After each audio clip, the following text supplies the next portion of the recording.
Ну, я уже прошел не один десяток выборов и федерального уровня, и регионального уровня, местного самоуправления. Начну с общего.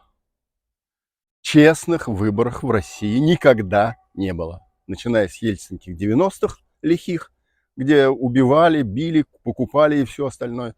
Сегодня, может быть, не убивает или не так убивают, но такие же деньги, такой же административный ресурс, такая же фальсификация под разным углом, под разными технологиями, но это Россия. Я еще раз констатирую, что еще ни одних выборов федерального уровня не проходило по одному и тому же закону. Это значит, прям подчеркнуть можно, это значит, что народ, понимая, что их дурят, депутаты, патриоты, Компартия Российской Федерации, понимая, что идет фальсификация, учатся хватать за руки этих воров и жуликов.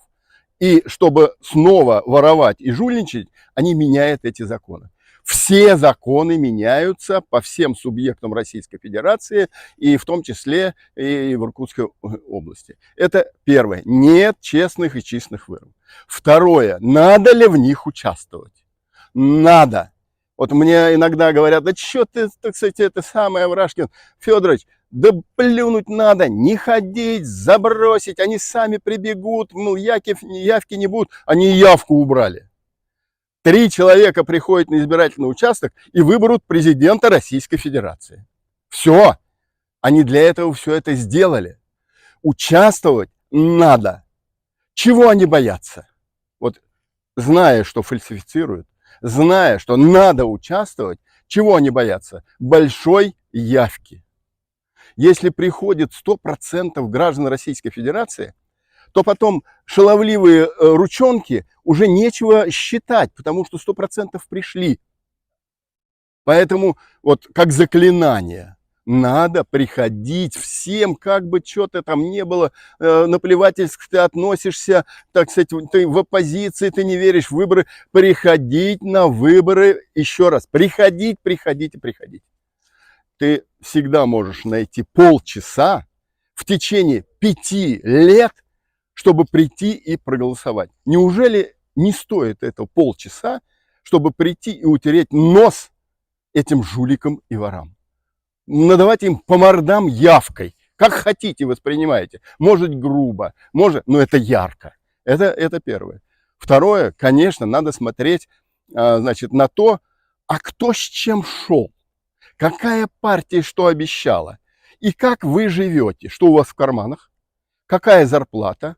Сколько вы платите за ЖКХ, сколько вы уносите, так сказать, в магазин от своих доходов для того, чтобы купить хлебушка, молока и принести, одеть, обуть своих детишек в школу, и сделать выводы, что у власти с времен Ельцина, сегодня Путина, у власти сегодня одни и те же личности, одна и та же партия под наименованием «Единая Россия». Я резок, но я скажу, что в народе бытует. И не просто бытует, ее постоянно называют как партия жуликов и воров. Так оно и есть, это мое мнение. Я его высказываю. Вы посмотрите, если хотите изменений, значит, приходите и первое, что смотрите в бюллетене или где-то, а где Единая Россия? Находите и себе говорите, никогда за нее голосовать не буду. Находите Компартию Российской Федерации, которая идет с реальными программами, с реальными делами, с реальными кандидатами, честными, порядочными, открытыми, готовыми к диалогу, готовыми, так сказать, к тому, чтобы отстаивать интересы везде. И не только во время выборов, не только в избирательной кампании, но и на улице, но на митингах, но и в социальных сетях, но и в дискуссиях, на телеканалах, везде. И мы ее не меняем. Мы не врем, мы не обманываем. Вот голосовать надо именно за Компартию Российской Федерации. Сегодня будут новые технологии. По России сегодня внедряется дистанционное электронное голосование. Это, ну как бы без мата сказать, что это за технология. Трэш самый настоящий. Он не подконтролен совершенно.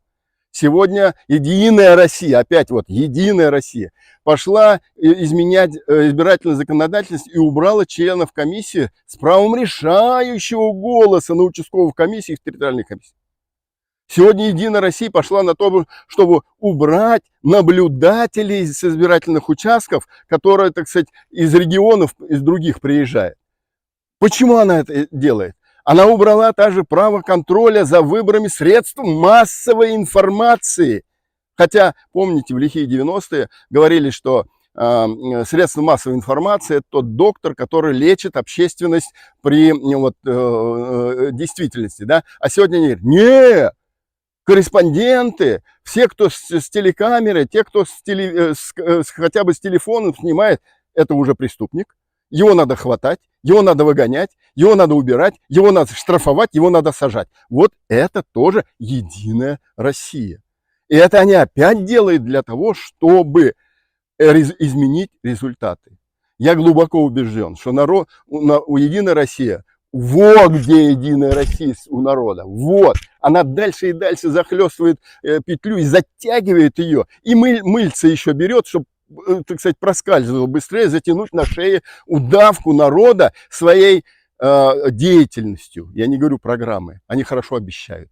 Они много обещают. Они столько наобещали, как один из Единой России, как с ним спорил, он говорит, слушай, я не пойму этот народ российских, иркутян не пойму. Мы, Единая Россия, им все обещаем, а они не верят, они за нас не голосуют. Вот. Надо делать просто, сделать соответствующий вывод. Однозначно нужны перемены, нужны изменения, приходить голосовать за Компартию Российской Федерации, за их кандидатов. Увидите, не промахнетесь.